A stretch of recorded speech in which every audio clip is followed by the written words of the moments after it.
Hi there, I'm Des. And I'm Tim, and together Des and I head up the men's ministry Momentum Australia. Momentum has multiple functions, but primarily our aim is to help men to succeed in life, to do life better. We run a weekly radio show that goes all around Australia where we talk about anything and everything that relates to men. And you know, we encourage men to do life in community, to do life with other men where we can be accountable, we can be welcomed, we can be open and honest about what's happening in our world.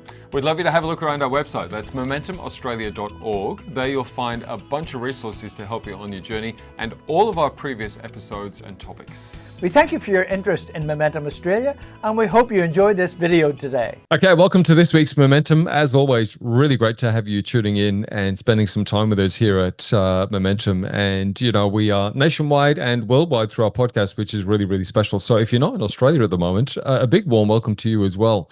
Thanks so much for tuning in. And I'm not sure how you found us, but if you'd like to let us know, that'd be awesome. And do that at the website. And as always, it's not just myself. I'm joined by our Irish good friend and co-host, Des Kennedy. How are you? I'm really good, thanks. It's great to be here, and it's great to have this conversation. You know, just while I've got the microphone, don't forget our website, momentumaustralia.org. Guys, there's lots of information on there that will absolutely help you on your journey. All our previous podcasts are there, and certainly if you want to help us financially, we are a ministry. We rely on our financial support, and that's great. But consider that, please, on our website. But also, guys, if you're doing life on your own and you need a safe and confidential conversation, sometimes it's so hard to have a conversation with family who don't see what you see and so forth, and your mates maybe don't see what you see. So if you want to have a safe, confidential conversation, the Momentum CARELINE is the answer. 1-800-000-MEN. That's 1-800-000-636. Easy number to remember, especially for men. 1-800-000-MEN. And also, we now are taking some of our previous shows and put them into YouTube. And so if you search for Momentum for Men on YouTube or go to our website and click the link on our website, you will see us as well as hear us.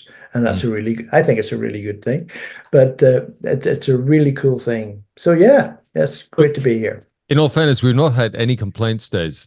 No, not yet. So look, we're going with it. But now keep an eye on the YouTube channel. There's new videos up there all the time. And look, it just gives you an opportunity to actually see us and not just hear us. And also, most importantly, see our guest. And our guest this week is Rob Furlong from Woodvale Baptist Church. Pastor Rob Furlong, I should say, sorry, from Woodvale Baptist Church here in Perth. And, you know, Rob, last week we were talking about your walk of faith, your journey of faith, and we're exploring this over a couple of shows. And this idea of endurance over the years in our faith. But I want to just quickly throw back to last week's show because we ended on something that I think we all agreed is really important and is the heart of Momentum, and that is men getting connected and the importance of that. And you shared that, you know, when you were in ministry, you started reaching out to guys around you because you felt that you needed that. And so we're going to start there and just perhaps unpack that story because, I mean, this is a great testimony to men listening right now of the importance of getting connected with other guys on a regular basis. So my story, Tim and Des, is that I was about 2 or 3 years into a particular ministry that I was in at the time, and there was a lot going on in the church, and there were expectations that weren't being met, all the stuff that goes into ministry. And so I had lots of struggles in my own self, personally, doubts about myself, feeling discouraged. And I knew of 2 guys who, names of Ross and Carl, who they were meeting regularly, had been doing this for probably a couple of years. And Carl used to talk to me about it. And so I just decided one day, I need this. I need to go somewhere that's outside my situation. And so I just approached Carl and said, would you mind if I came along and joined you? And they welcomed me with open arms. And they are 2 of my biggest supporters in ministry. They're in my corner. We share openly with each other. We pray for each other. One of the guys is on the East Coast these days, but we stay in contact, and we always pick up where we left off. There's just incredibly good relationship and friendship there. And I would just say to guys, if you just reach out, if you know of some guys doing it, reach out and ask if you'll be a part of it. Don't be discouraged if you get knocked back. Keep trying till you find someone. There will be other guys out there, I assure you, who are looking for the same thing. Rob, let me ask you in a nutshell, How important has that been for you over the last 20 odd years or whatever it's been? Like, because for a lot of guys, that's a confronting space to sit. And Des and I have shared our stories, but for you, what's been the benefit of just having that regular contact over that amount of time? I know that there are two guys who pray for me. There are two guys I know I can go to and get honest feedback and know that they will be honest about themselves. None of us pretend that we've got it all together, and it's the constant support. I know I can ring those guys up anytime, and so, for example, one of them had to fly east this week because his sister is quite ill, and I rang him a couple of times. He knew I was praying for him, but I rang him because I was really concerned. This was a confronting thing for him to be going through. So it's that kind of support, Yeah. You know that those guys are there, and you can ring them up anytime. I know I could do that if needed be, and if I couldn't get them at the time, I know they'd ring back. Yeah, and there's probably nothing that's off the table. No, there's nothing you true. can't talk about. Yeah, no matter how bad, those people will be there and in your corner every time. You might not like to talk about it. Well, that's right. That's true. but nothing's off the table. Yeah. But if you didn't have that closeness, then when those subjects come up, you wouldn't be able to have that conversation, right? Yeah. There's a quote, and then perhaps we'll move on, but there's a quote that says, shame dies when stories are told in safe places. Oh, what a great quote. Yeah, I love it. That. Shame dies when stories are told in safe spaces. And for guys, you need a safe space. Yes. You need a safe space to get open and honest about that stuff. And I'll tell you what, the weight that lifts off you when you start talking about some of that stuff, and even like Rob said, just knowing that you've got a couple of people around you who are in your camp, they've got your back, they're praying for you, they're picking up on stuff you're saying, they will lovingly challenge you as well. And we all need that, and hold you accountable too. Get some guys in your life. And if you don't, encourage you to do that. And in the meantime, you can call the CARELINE, 1-800-000-636. Now, being serious, call the CARELINE if you need a confidential conversation. Might just start the journey of healing or getting something off your chest that you've been carrying for a long, long time. Encourage you to do that. All right, Rob, that's a fantastic way to start the show. Thank you for bringing that back up, and thank you for sharing your story. But let's keep on the journey of your life. And we talked about ministry, and you've stepped into the ministry space. But I want to just quickly then, I suppose, recap, because during that time I know that you're a husband, you're a dad. I think you're a granddad now, so probably several times. We all turn 40 and have midlife crises to some degree and all that sort of stuff. I mean, let's kind of explore some of those transitions in your life, if you don't mind. Because again, as guys, and we have a faith attached to that, but we all go through these things and they all kind of impact us to some degree. Talk to us a little bit about becoming a husband, because I know that obviously you'd shared that you'd had a bit of a journey before that, and then you're in faith, and then you meet Karen. How did that transition happen for you into husbandhood? Was that a fairly easy one for you, or did that bring up some stuff in the first few years of marriage, like it tends to for most of us? I would truthfully say, Tim, that stuff that needed to be brought up, which should come out in a relationship, got brought up for, like, what I would say some of the really significant stuff got brought up before we got married. So that in working through that, the transition to marriage was great. It was fantastic. But again, bearing in mind, we were both 20 when we married. So I want to buffer that by saying that at 20, you don't know what you don't know. That's right. So it doesn't mean that there wasn't issues along the way. But the transition to marriage, we were both ready to be married, and we certainly came in with a mindset that we wanted to do. Karen was from a broken home. I was from a different type of broken home, but we both knew how we wanted to do things. And even though those things were very unrefined, we had certainly had a commitment that we're going to always get conflict resolved. And we've done that better than we have at other times, but we've muddled through and got the conflict resolved. And that's been a strong point for us. So that stepping into marriage was great. Can I just unpack that for a second? Because again, most of the feedback we get in Momentum is guys they're struggling in their marriage. And I think a lot of that is potentially over a period of years, unresolved conflict. So tell me a bit about that from from, from your perspective, what did that look like, getting conflict resolved? Was it, I mean, some people pull the Ephesians thing and we're like, we're not going to bed until we've got this Yeah. sorted and we've got peace. What was it for you guys? So look, I think particularly in the early years, if or when there was conflict, and there was, but it wasn't like every week or even every day, but when there was significant conflict, particularly from my point of view, I could get quite noisy about it. So as I say, we've learned better skills about how to resolve it.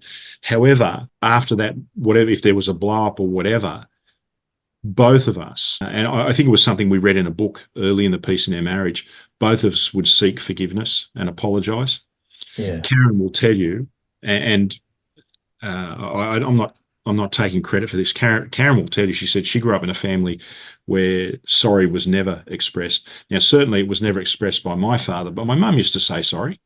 And Karen was shocked because I was the first person in her life who ever said sorry to her, who apologized. Wow.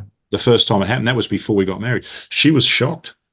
So our willingness to admit we're both wrong, or maybe one of us is wrong, and willingness to admit that we're wrong and apologize and seek forgiveness, and then make it, and let's say, okay, how can we work things through? That was a big part of the process. Yeah. It's huge. Yeah. Wow.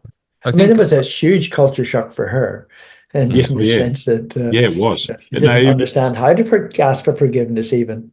Yeah, it was pretty huge for her. And look, mine was in the initial stages making an apology, but then as we learned, we read through this book about seeking forgiveness, and then you learn too that to apologize means actually changing behavior and that sort of stuff.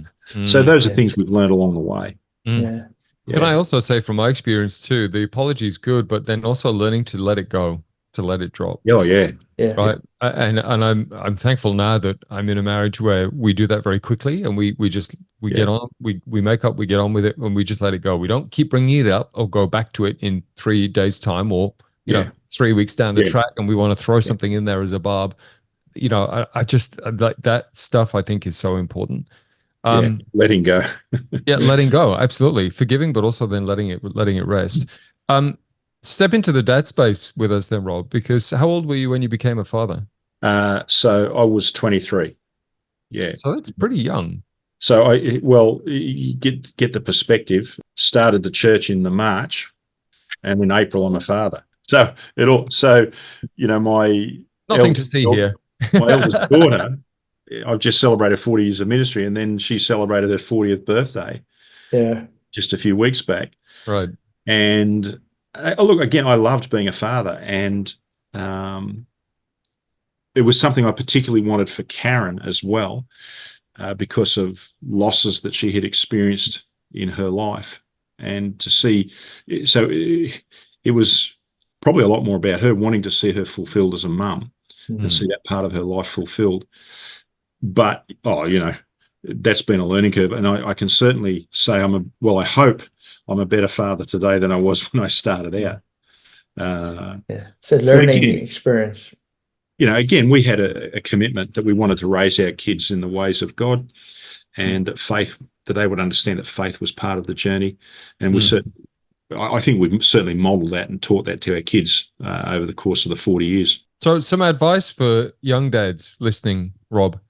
I mean, Des and I have shared our stories again, the transition into fatherhood. It's not always necessarily smooth. And I think for dads, we can be a little slow on the uptake, because, when a woman's carrying a baby, it's they've got 9 months to adjust and feel this thing. And we see it from an external perspective, and all of a sudden it's here, and it can take us a little while to adjust to that. But some advice then for young dads, particularly who might be listening and starting that journey, or they're about to step into that journey. Don't rush the journey. Enjoy it. I would characterize, particularly in my 20s and 30s, I was always in a hurry to go somewhere, hurry to get into ministry, hurry to do this, hurry to do that, hurry to do that. And I'm not saying that I didn't enjoy time along the way with my kids. I did. I made an effort with that. But I would say to young dads, don't be in a hurry to get, like, this is a precious moment in your life. And yes, it's a transition, but this is a precious moment in your life. Use it, take the opportunity, try and get as much out of it as you can, build relationships. We've been going through some we're going through some difficult times with one of our kids recently in terms of some change in relationship for them.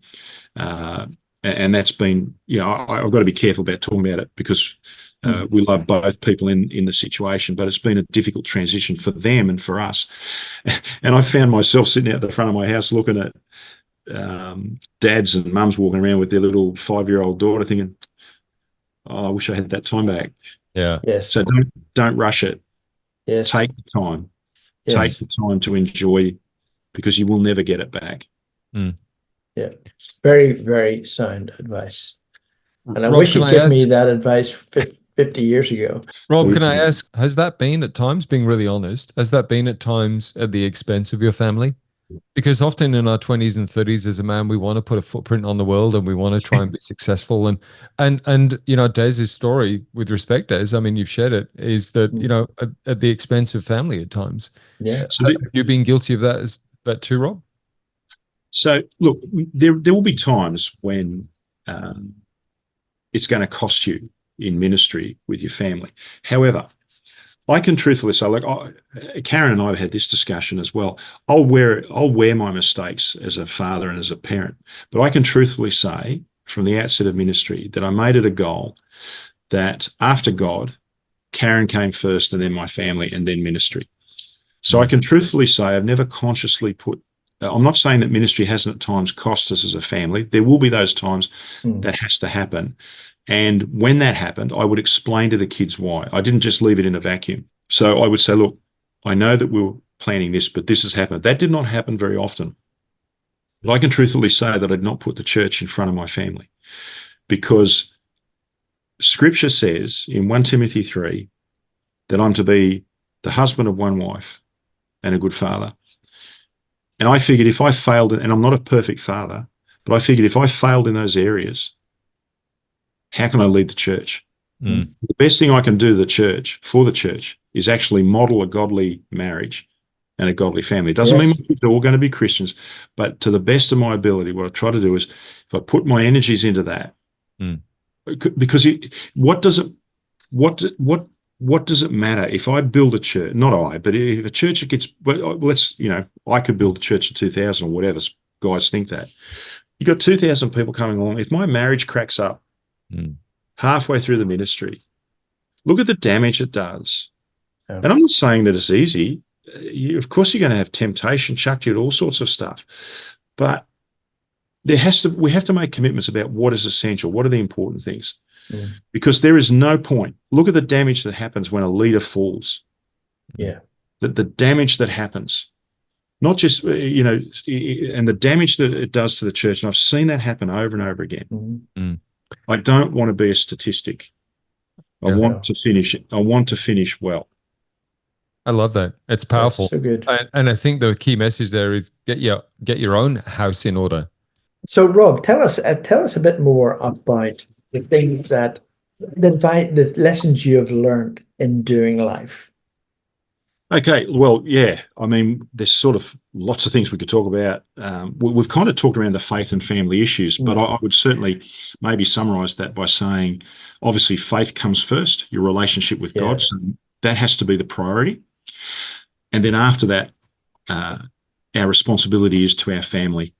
And that I think that cuts it whether we're married or not, okay? Because if you're not married, I think you have a commitment to your family still. That has to be exemplified.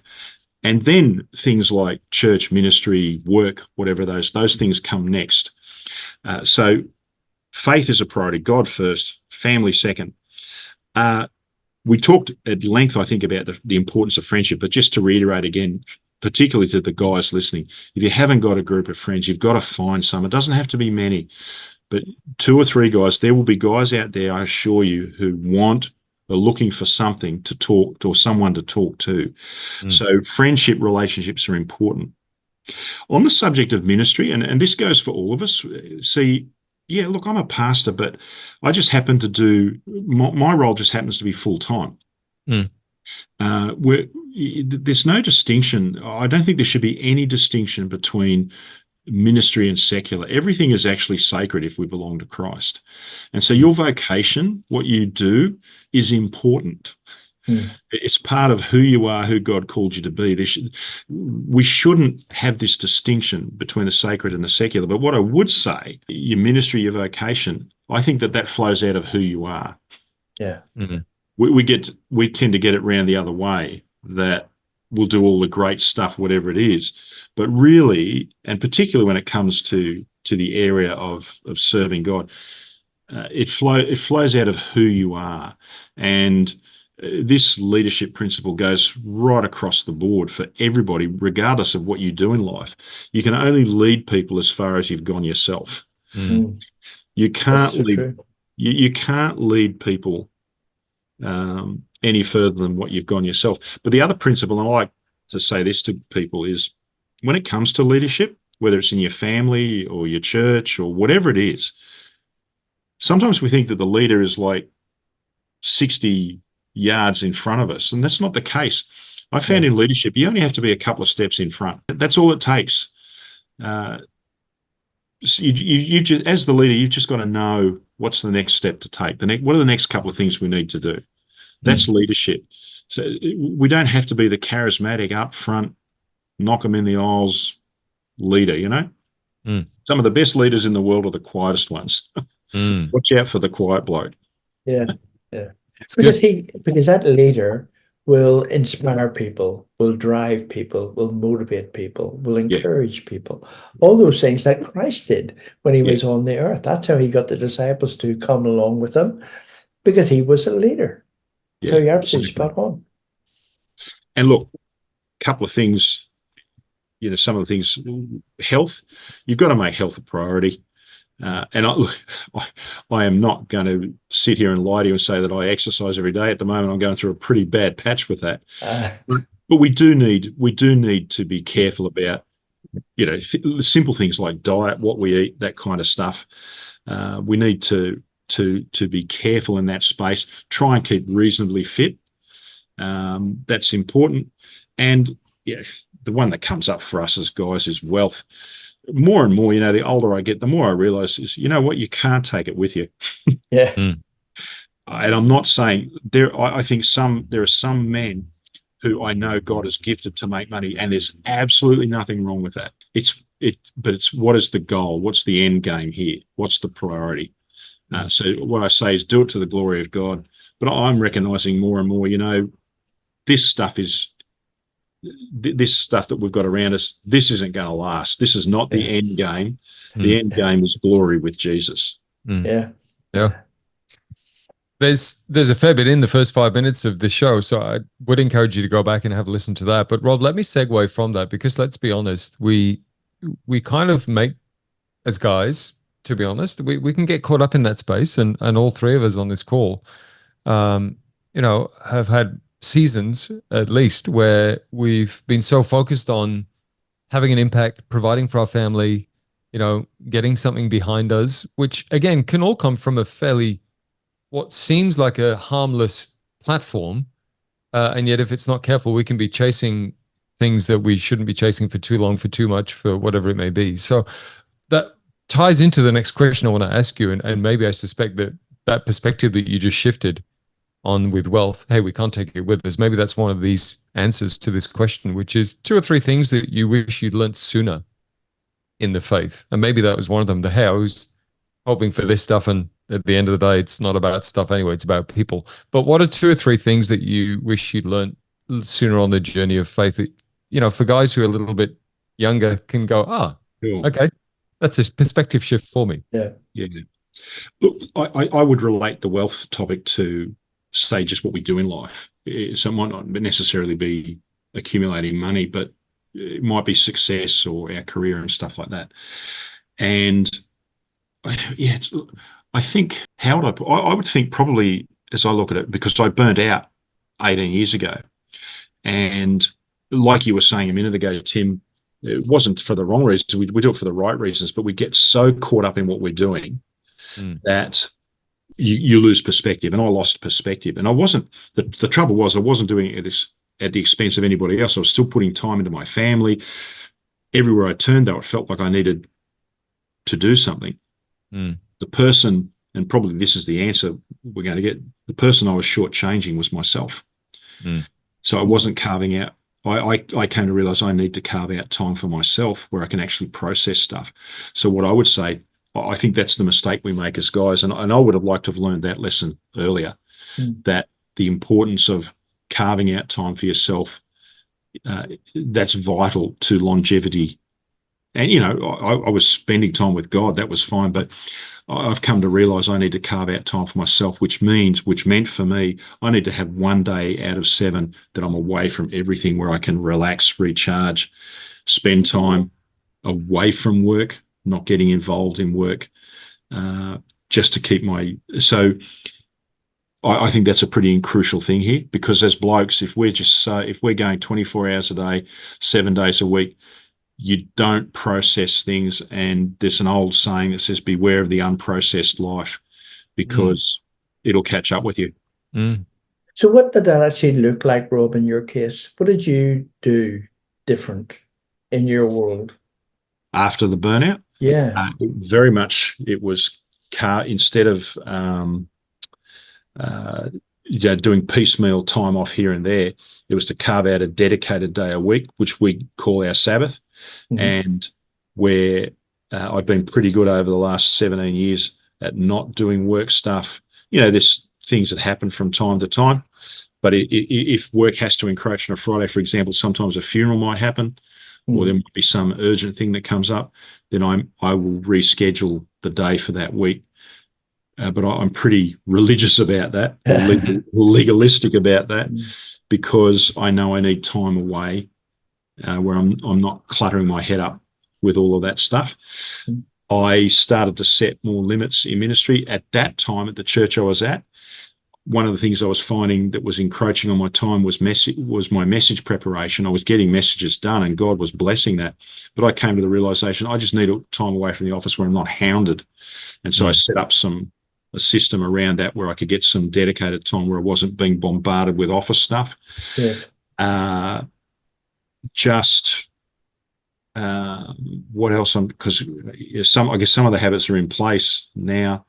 But yeah, I think starting to set more reasonable, just a day-to-day stuff. There's always going to be an endless list of things to be done, but to be able to look at the day, and I've had to come back to this recently, and just to say to myself, you know what, I've done what I can today. I didn't do everything, but I got the important things done. That's good. And what I didn't get done today can wait till tomorrow. Yeah. And if it can't get done this week, it's going to have to wait till next week, and not be embarrassed about that. That's a good Irish principle. Don't do today what you can put off until tomorrow. Yeah, I'm with it. Said like a true Irishman. Thank you, Des. It's all good. Rob, a couple of things, and the second one is going to sound a little strange, but I think maybe we can end on these. Advice to guys who are going through a tough time right now, and advice to guys who are in a good season right now. Yeah. Because we don't often talk about that, how we can handle the good. We talk about, the tough, the trial, the tribulation, I just get through that. And But even when we get into a good season, there's things that we need to be mindful of. So maybe we can finish on those two thoughts. Yeah. Look, in terms of guys who are going through a tough time right now, I've got 3 principles that stood me in good stead when I was going through my burnout, because that was really a tough time.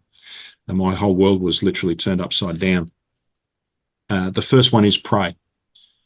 So I at the time, because I was just desperate to try and get this thing worked out, what was going on in my head, and try to get that sorted out. And one of the books I read was by Max Lucado called Facing Your Giants, which is a series of studies through the life of David. Found that enormously helpful. What I like about Max Lucado is he's got some great insights, but he's very practical and very down to earth. And in one chapter, he gave 3 principles that I wrote them down in my journal at the time as my strategy. And I got this early in the piece when I went into a 6-month break. So the first was pray.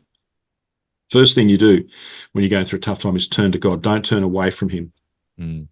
You are not going to understand everything you're going through, whatever that tough time is. And it can be all sorts of stuff that guys are struggling with right now. So what I want to say to you is go to God first. Seek God. If you've been away from God for a period of time, come back to him. recommit your life to him. If you haven't walked away from God, but you're feeling some doubts arising, come back to God, start praying. This is the time not to withdraw from God, but to go to God. Okay, so that was the first step. The second step is get good counsel. Now, we talked about the importance of having blokes around you, but if it's depending on the situation, but it could be a really difficult one, I would encourage you to get good counsel. If it has to be professional, my preference is get it, a Christian professional, not I think because Christian professionals are going to have a completely different worldview. I'm not saying there's not some good stuff out there, but sometimes the counsel is not the best that you need to hear. In the midst of that, as you get that good counsel, you're going to realize that some people are good people to talk to, but their counsel might not be what you need at this point. That might sound a bit bizarre, but I learned that. I discovered good men that I was talking to at the time, but some of them I realized actually and you will know it, but that's not what I need to hear right now. It's not about rejecting counsel that challenges you, but you'll know. It's hard to resonate. Yeah, you'll know if that's right for you at this point. So I'm not saying shy away from being challenged. What I'm saying is some counsel might be good counsel, but it's not what you need at that point. So I began to learn that. And the final thing is swim another stroke. In other words, what we're talking about, endurance, keep on plugging on. Max Lucado told this fantastic story. Florence, I've forgotten the last name, but she was a swimmer, and she tried to swim from the coast of California to Catalina Island, which is a reasonably long swim, can be quite treacherous. And when she first attempted the swim, she got to a point where the clouds came in. She couldn't see her way forward. And so she got up. She just thought, I'm giving up. Been in the water for hours. I just can't do it. She got up and realized she was only like 500 meters from shore. Wow. And he was saying, it's always too soon to give up. Swim another stroke. Now, the end result of that story, the good thing is she did go back and attempt it again, and she completed it. So the story still holds true. It's always too soon to give up. Swim another stroke. It might feel like hell on earth, but just keep plodding forward. Just keep going forward. Those things got me through the tough time. Wow. And I would say it was the toughest time of my life. So, yeah. Pretty good keys there for sure. Pray, get good counsel, swim another stroke. Keep going. Grab Max Lucado's book, Facing the Giants. Yeah. The advice to guys who are in a good season right now is pretty straightforward. Don't get complacent. Yeah. Don't get complacent. And if you are in a good season, look around for someone that you can encourage. Yes. Maybe the best story I can think of that is I can think of a guy who a couple of years ago came to me with, it was a really, really bad, difficult season for him. And I walked through that with him. He's a great guy and just he loves Jesus, but he was really going through a tough time.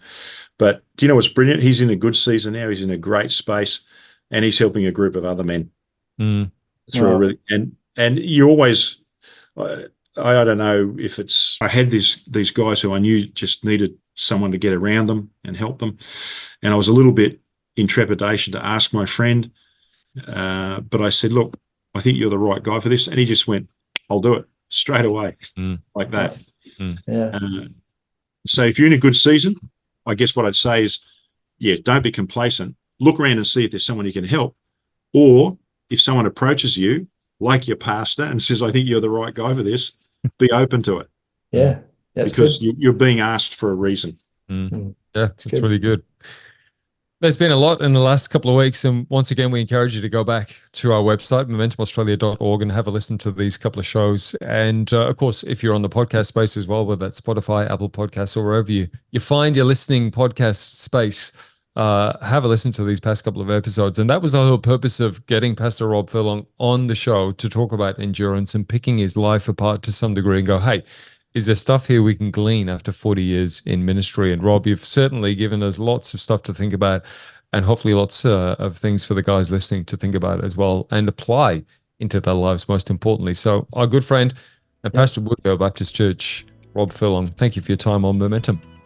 Thanks, guys. It's been privilege to be with you. Appreciate it. Thank you, man. Thank you for watching this week's show, and we hope you subscribe to Momentum so that you can find out what's happening in the shows in the future. Absolutely. And keep an eye on our website too. That's momentumaustralia.org. There you'll find all of our shows and a whole heap of resources to help you on your journey. That is momentumaustralia.org. Until next time, keep moving forward. With Momentum.